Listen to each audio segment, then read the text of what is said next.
just about to finish another video and then this drops.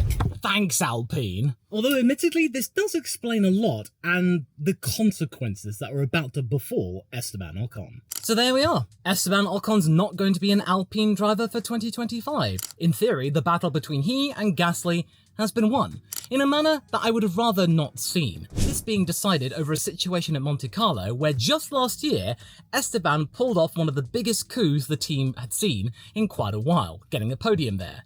And now, it's pretty much the final nail in the coffin of his F1 career potentially. Many teams probably not looking at Esteban in a really positive light after what went down at Monte Carlo with his teammate, and many contract negotiations probably starting to either being curtailed or slowed down, or completely nixed altogether. And now we know what the consequences of his actions are, since we all reckon that he was going to be getting the axe, potentially, a race ban for the Canadian Grand Prix. That was what was being touted and was under serious consideration, according to some journalists in Alpine. They were putting all options on the table. But now the most logical option has come to the fore, with Esteban Ocon and Alpine parting ways for the next season, and I think it was a long time coming, honestly. Esteban had been there for quite a few seasons already. He was there when it became Renault, he then was there at the beginning of Alpine and for the next few years, during the pretty good times and decent times of it when the team was seeing some success, at least a couple of podiums here or there. But now Alpine's going through a bit of a funk where they clearly need to get themselves renovated and refreshed, and maybe they just don't see Esteban as part of that renovation. He sees himself with maybe a better team. And even though in my video that I talked about Ocon a few days ago, where I was trying to explain what happened and why he did what he did, I do feel like the situation, regardless of whose fault it was, really illustrates that his time at that team had to come to an end, that Bruno Famin could not handle those two drivers together. Gasly and Ocon, it's not a natural pairing, it just doesn't work. And it's really good testimony to Otmar Safnauer in keeping that relationship from not becoming a powder keg last year. There are at least 3 or 4 times I could count where you could easily see Ocon and Gasly getting absolutely furious with one another and taking out on one another after the race in all the press conferences. And it might have bubbled over a little bit, but the team was able to keep a lid on it for the most part. And we started to see some rumblings at the Japanese Grand Prix, but again, it was mild in comparison to what Bruno Famin was illustrating on French TV, where he was absolutely furious, spouting his true feelings on Esteban and clearly saying that there were going to be consequences of what would happen. And many people were speculating that if Esteban Ocon did get benched for the Canadian Grand Prix, you could count his F1 career as over. Finito. No team is going to want to hire a driver who's been banned through a self-imposition from the team he's currently at. If it had been a race ban, then these days that's due to an accruement of 12 penalty points. Kevin Magnussen is dangerously close to that. Pierre Gasly was there last year, but now those points have suddenly expired and he's now back in the good books again with the stewards. A race ban from the stewards, that's one thing. But if a team drops you and keeps you out for a race and gives one of their reserve drivers a chance, then that really speaks volumes as to what other teams can expect. And he's having talks with the likes of Williams, Audi, Haas. He's openly said that. And he's also said that he's still got connections with Mercedes, which is still a possibility. Or at least it was until now, since it's quite clear that Toto is not going to be putting him in a car which he has close associations with. And James Vowles is very much talking about meritocracy, being a team player, being part of the team. And say what you will about Logan Sargent, he is definitely a team player in giving up his car for Alex, and that's something that James does value him for. And so I doubt that James is going to be putting up with any of the antics that Esteban Ocon has been presenting in regards to him trying too hard. I think that's the thing. Esteban tries too hard. He seems to think he's a young driver still, that he's in a junior category and he has to constantly fight tooth and nail to keep his place on the grid. But he's made it. He's in F1. He's now no longer having to worry about being there. So long as he's good and he brings in points, he's good. He'll stay at that team no matter what. He's now begun to realize and understand. He's now had that moment of clarity that Yuki had at the beginning of the year at Bahrain, where he realized that his hot-headedness, he cannot do that anymore. And now we've seen Yuki absolutely soar. Esteban has to realize that I'm not going to be at Alpine next year, I'm going to be somewhere else if they might have me, and that all I can do now is keep a lid on it for the rest of the year and not get into any more trouble. And I think that could easily happen because the whole situation was down to who's going to be fighting for the team leadership role. Well, now that Esteban's not going to be there anymore, anymore, and Pierre is there, and he's seemingly got an option for the following year, the team is probably going to revolve itself around Gasly, which is exactly what Gasly wants. The only person who comes out of this absolutely beaming is Pierre. He's managed to come into this team, which was Esteban, since Esteban did admittedly hold his own fairly well against Fernando. And he's now managed to come in and disrupt the entire operation and assume control from the guy who's been there for nearly 5 years. Gasly said all the right words. He said everything about wanting to drive for a works team and really be part of an operation and be part of a team, which is exactly what Bruno Fami wants. He wants team players, and Ocon, he can be that at times, but sometimes he then forgets that he's not racing for himself anymore. And again, I know that he was incensed by Gasly trying his luck around turn 3, but that is no excuse. He needs to keep a lid on things, and now it's cost him a seat. Because maybe there might have been a chance he would have stayed on for at least a couple more years. But now, that seat that kept him in, that second chance of his that he got in 2020, it's not there anymore. And I don't see a situation where if Esteban Ocon takes a year out of Formula 1 that he'll get back on the grid, because he's burnt so many bridges, and unnecessarily so. This is absolutely ludicrous that it's got to the situation where he's been around for so long and he seemingly had not learned things. And many people thought that I was supporting him. I was trying to explain why he did it. He is still a driver who is associated with frictions amongst team members and teammates. And there is some justification here as well, because Checo has said many times that his relationship with Ocon was not all that great. And we all saw what happened at the end of 2022, where Fernando was counting the days when he could leave. After he crashed out at the Abu Dhabi Grand Prix in 2022, we saw him packing up his stuff and going to Aston Martin immediately ready for the young driver test. That was showing how quickly he was wanting to get out of there. And now Pierre was going to put himself in the firing line.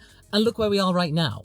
I just think that consequence, that Monaco Grand Prix, was the thing that really ended it all. That it just ended absolutely any chance of him staying. And Ocon should count his lucky stars that he wasn't dropped for this Grand Prix. Because again, if he had been, he wouldn't be in F1 anymore at the end of this year. But say what you will about the guy, I do think he's had that moment of clarity, and I do think he will curtail this behaviour from now on. And even though he's pushed out a statement from the Alpine website saying that he's had a good time at this team, that he's been associated with them since he was a teenager, it didn't really feel all that genuine. Unlike the absolutely huge statement he made during the weekend, showcasing how much that he was sorry for what had happened, that he wants to be a team player, that he saw all the online criticism and it really, really hurt him.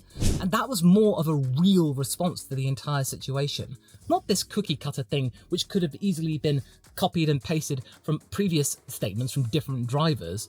That one seemed more genuine. And that easily ends the debate about people comparing Ocon to Lance Stroll.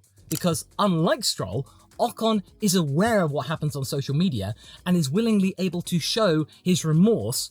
No matter how disingenuous you may feel it is, at least Ocon responds and is trying his best to try and make amends. He is at least putting out a statement explaining what had happened and explaining that all of this stuff was simply too much. And I think we, as a community, are completely desensitized to this. That we think that F1 drivers, they don't pay attention to social media. They don't take what we say to heart. And now this is a case of us going, he does. Right. Oh, well, I guess we feel bad in a way, because we've got to remember they are human beings as well. That is something to really consider. And hopefully this means that he can try and make up for it and maybe get a place on the grid next year. We might see a completely changed Esteban. And that maybe him trying too hard is the thing that's going to end his F1 career, ironically. The thing that got him there in the first place will be the thing that ends it. He needs to be a completely different Esteban from the Canadian Grand Prix onwards. He needs to be the guy who is there to support Pierre if he's doing well, and Pierre needs to cool off himself and realise that, hey, he's not under threat anymore. He won. He's won the battle. He's now going to be there and have that option to be the Alpine team leader. And Esteban will be iced out of different meetings if he gets connections with other teams. Pierre is going to have that development desire that he wanted at the end of the last year, where the car will be going toward him. And honestly, if we see another flashpoint occur after this fact, then I don't think it's Ocon's fault. I think it will be down to whatever Bruno Fami agrees with both of them, or Pierre himself, that he can't simply let it go. That, hey, they're only going to be working together for another 6 months or so, and then they needn't speak to each other again.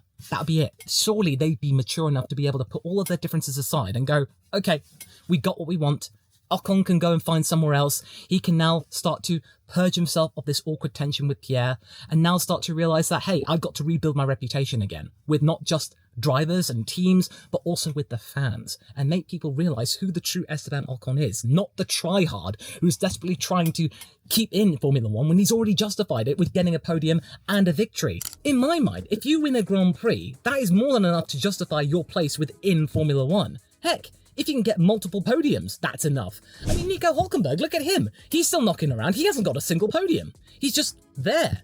But then again, that's down to him being not being contentious and controversial. But there is an underlying current of tension. But there is an underlying feeling that I have is that simply Bruno Famin couldn't hack it. He probably couldn't hack yet another season with Ocon and Gasly in the same team.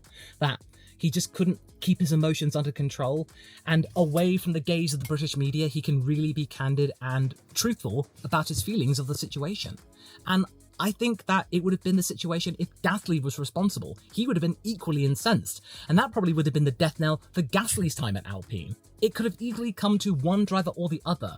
It was whoever was deemed as responsible for that incident that would get the cut in terms of contracts. And the stewards fell in the favour of saying that Ocon was the one to blame. And although I can imagine that a lot of you out there are pretty thrilled with Esteban getting his just desserts and getting karma after a very long time, a little bit of the Alonso Palmer karma, I do feel like this is the time where we need to just put an end to all of this and go, okay, right.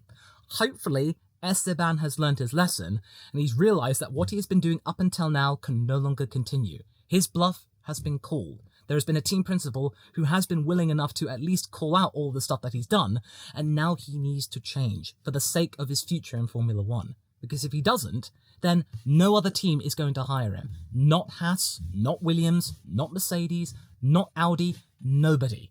He needs to calm down. He needs to now work with the team and try and get himself a good ending for a team that gave him his first victory and all of those podiums, giving him that second chance in Formula One where he thought that at the end of 2018, that was it. That Papa Stroll threw him to the curb because he simply didn't have enough sponsorship money. That all the tales of his struggles would have been justified, that he had to fight tooth and nail to remain in Formula One those first couple of seasons, and that still wasn't enough. And then he got back. Toto worked his magic. And then it just all fell apart. So that's just something to remember. And we need to now stop hating on Ocon now. We need to give him a chance and give him that opportunity to change. But at the same time, if he doesn't change and he remains the same old Esteban and he still causes problems with Pierre, then I do seriously think he would be benched. I do feel like this is the last chance from Bruno to Esteban that, okay, this is simply not going to work anymore. You're out at the end of the season, which is, part of the course. But if he does put his toe out of line again, I wouldn't be surprised if he does get that bench. It's just been delayed a little bit more. Who will take his place? I don't know. I personally think it might be Mick Schumacher because he's doing wonders in the World Endurance department, or it could be Jack Doohan, the F2 person who Alpine are probably keen to get on the grid and not pull another mistake with Oscar Piastri like they did. There are so many things that we need to think about, folks, but we also need to remember and give Esteban a chance. It's done now. He's now not got the worry of having to deal with Pierre for another year. He can now call it quits. Pierre needs to call it quits as well. And now we are wondering about where he's going to go. That might be sewn up in time, we don't know. But either way, it's certainly going to make things at the Canadian Grand Prix a little bit more interesting, and all eyes will be on Esteban. And so may you be. And you should keep an eye on this channel as well by subscribing for tomorrow's video, which will be the predictions for said Grand Prix. And if you're also interested about what I thought about the Monaco situation, you can go and watch this video here. And remember, I'm explaining the situation, not justifying it.